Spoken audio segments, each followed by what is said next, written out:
All right, so you're in a middle office role or a back office role and you want to move into the front office where all the revenue generation happens, you get a higher base salary, you get a higher bonus, and you get better exit opportunities. So how do you go about doing so? In this video, I'm going to talk to you about a few ways or things that you should be doing if you want to move from the back or middle office into the front office. So with that, let's get straight into today's video. All right, first things first, you want to be a top quartile performer. So what do I mean by this? Everyone who moves from the back or middle office into the front office typically tends to be a top quartile performer. So typically, if you're working for an investment bank, you're going to have an annual review. And if you're not, a top performer in your annual review, if you're like middle of the pack or bottom of the pack, when it comes to applying to the front office, chances are they're not going to be very impressed with you and they're not going to take you on. And so it just gives the division you're applying to a reason to select you versus all the other candidates, because it shows that you have put in the work, you're good at the work that you've been doing, and you're ready for the next challenge. And then you can use that as an excuse to move into the front office, as well as all the other things you're going to talk about, whether it's, you're interested in the work or you're ready for this new opportunity, it's more aligned with your interests, so on and so forth. If you're in the back office or middle office and you're not even thinking about going into the front office, you should typically anyways aim to be a top quartile performer, because naturally that will help you get a bigger bonus and grow within your role.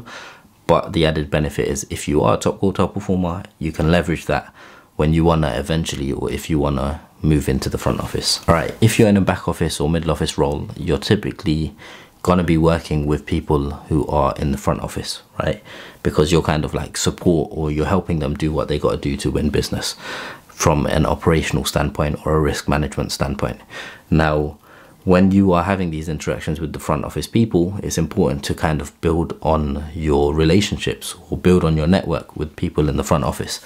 If you're in a back or middle office role that isn't working directly with people in the front office, let's say a back office role like finance or audit or HR or compliance, those compared to operations or risk in the middle office, for example, are different, because those other divisions there's not a natural segue into like asset management or investment banking or sales and trading. Whereas if you're in operations, there's a natural segue. So one, make sure you're in the right back office role that can transition you into the front office. But the point I want to make here is make sure you're expanding your network. So whenever you're working with these people in the front office, build those relationships. Don't just do work with them. Try and set up catch-ups, coffees, meetings with them in your own time, so you can just get to know them a bit better, get to know their business. Because when it comes to applying to the front office, you're going to need to leverage those contacts and those individuals in the front office to kind of help you out, and it will go a long way, especially if those people like you and there's a seat in their team and they're like, you know what, this person is decent, I've been chatting to them for a while, I think, let me just sort them out and put their name forward in the hat for an interview. So build your network. That's very important. Right, next we've got qualifications. So CFA, IMC. So if you want to move into asset management, for example, if you want to talk to clients, you're going to need to do this certificate called IMC, Investment Management Certificate. 2 levels, pretty straightforward. One is on like technical stuff. One is on the non-technical ethics and all of that. So if you could get that under your belt before you apply to asset management, it will impress them. It shows that you're on it. It shows that you're serious about this move. It shows that you're taking initiative.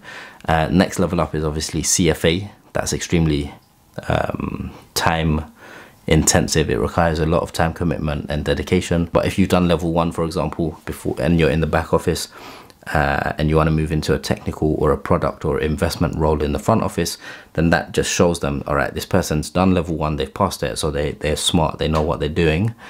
It's more of a reason for them to just allow you to move into the front office in an asset management role. For sales and trading, investment banking, see what other qualifications are relevant for those areas. In the US, there's these series exams, but whatever area you want to go into, if you want to go into investment banking and you have an audit background, that will help you, because you're looking at the inner workings of companies, financial statements, all of that. So if you can show that and you're in the back office, it just gives another arrow to your bow when it comes to moving to the front office. So qualifications and certificates should be something you're thinking about. All right, next up, seek mentors. Try and find people working in the front office who previously moved from the back or middle office. Alumni is a simple hack. So when you're in uni, for example, you want to network with alumni who went to your uni and made it into the industry. They're more inclined to help you, right? So leverage that kind of hint or tip in the world of work. So people who were once upon a time like you in the back or middle office and they move to the front office, find those individuals and chat to them. They'll be more than willing to help you out because they know what you're going through. They've been in your shoes. If you can find those individuals, network with them and get them to, you know, offer them, you know, try and be nice and helpful and be interesting to them. And then they might mentor you and you can leverage that into moving into the front office. A lot of this comes down to like your people skills and how you are with networking, talking, building relationships and being of use and being interesting to other people. If you're not interesting, if you're not useful, no one's really going to warm to you. So the more interesting you are, the more useful you are, the more likely you are to progress with building relationships. The more relationships you can build in the world of corporate, the more likely you are to open new opportunities and doors. So keep that in mind. Stay informed. All right, so this is a good one. I'm not talking about from a commercial awareness perspective. Actually, we can, let's just touch on commercial awareness before I go on to what I was going to say. So obviously, if you're looking to move into the front office, you're going to need to know what's going on in the world of that division, whether it's asset management, what's going on in the different asset classes, or the clients that you're servicing. If it's sales and trading, what's going on in the markets. If it's investment banking, what deals are going on that are relevant to the business that you're applying to. What deals have piqued your interest? What are you interested in? Raising capital, mergers and acquisitions, advisory services, whatever it is, you need to be commercially aware. But the point I wanted to make is stay informed, as in make sure you keep an eye on what opportunities there are in the front office, because all the time there are new opportunities for people to move from the back and middle office into the front office. Why? Because people in the front office tend to leave a lot or tend to get fired a lot, and so there's always a new seat available. So if you're constantly looking at the careers page of your company, it's easier to move from the back to the front office in one company than it is to move from back office in one company and go into the front office of a different company. So keep that in mind. So for example, if you're always on the careers page and looking at new analysts or associate, whatever position it is you're after in the front office, keep refreshing that page every week or two or every other day. New opportunities will crop up and then you can apply early. A lot of it is applying early, getting your name in the hat. But if you're keeping informed and you're aware of the opportunities that are cropping up, then you're more likely to kind of land something. And it's trial and error. You can apply to one, you might get rejected, but you're going to learn from it, right? So stay informed. That's a good tip, I would say. Also, on this whole stay informed point, if you're aware of changes happening in terms of senior leadership, like how is the business within your organization in the front office changing, when you go to your catch-ups and networking sessions or meeting with people in the front office and you talk about these things, they're going to be impressed. They're going to be like, all right, this person switched on. They're genuinely interested in our business. They're a potential for a new opportunity. If you impress them so much, they'll probably think of you when a new opportunity arises on their desk. So that's why networking is super important. Consider external opportunities. So don't just look internally. Although it is harder to move from back office in one firm to the front office of a different firm, one of the benefits is you will probably get a larger pay increase. So if you move from back office to front office in one organization, they might take advantage and be like, all right, we know this person wants to move to the front office. We can probably get them on a lower base salary than hiring someone externally, right? But if you move externally, you can probably negotiate a higher salary. So that's something worth considering.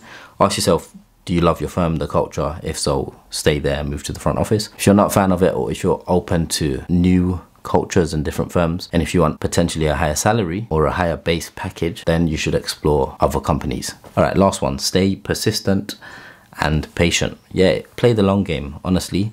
Like, you're not going to graduate, go into a back office role and move to the front office within a year. Doesn't happen. If I told you to build a tower that's 10 stories high, you're not going to place one brick and build on that, right? You're going to build a solid foundation first. So what you want to do in your back office role, go there and build a solid foundation that goes back to being a top performer, building your network, networking with people in the front office, and getting years under your belt. So you want to get 1 year, 2 year, 3 years under your belt. I would say once you hit the 2 year mark and you've got consistent high performance, start exploring front office opportunities, but do it between 2 and 3 years. That's the sweet spot. You don't want to leave it too late, because as time goes on, you get more expensive, right? So 2 to 3 years, do that and then look to bounce. Prioritize it. Don't just have this, I want to move to the front office as a side thing. Like, if you just focus on it every single day and you're keeping your eyes peeled for new opportunities, you'll do it if you really wanted to. Because the more you focus on something, the more you see the world around you shows you signs, or shows like you're aware of things like new opportunities, you're reading the relevant articles, you're networking with the right people. Like, trust me, the more you focus on something, the more your world tends to align with it, and you just, I don't know how to explain it, you just naturally tend towards that direction. And then you'll see you're just widening the surface area for luck in relation to making that move, if that makes sense. But trust me, just don't do it as a side thing. Focus, go like fully focused on it, and then before you know it, you'll make that move into the front office. Don't get stuck in a role that you don't want to do for 30-40 years. If you're in a role and you don't like it, that's completely fine. Do it for a year or two, make the most of it. Ask yourself, all right, how can I make the most of this opportunity? There must be benefits to this. What are those? And make the most of those, and then try and bounce after however long it takes you to bounce. But yeah, be patient, play the long game, be tactical, be strategic, be persistent. Careers are long, 40-45 years, so make sure you play the long game. Take a bird's eye view, step back, analyze where you are now and where you want to be in 5-10 years, and then make the moves that are best going to serve you to get there. I'll see you in the next one. Peace.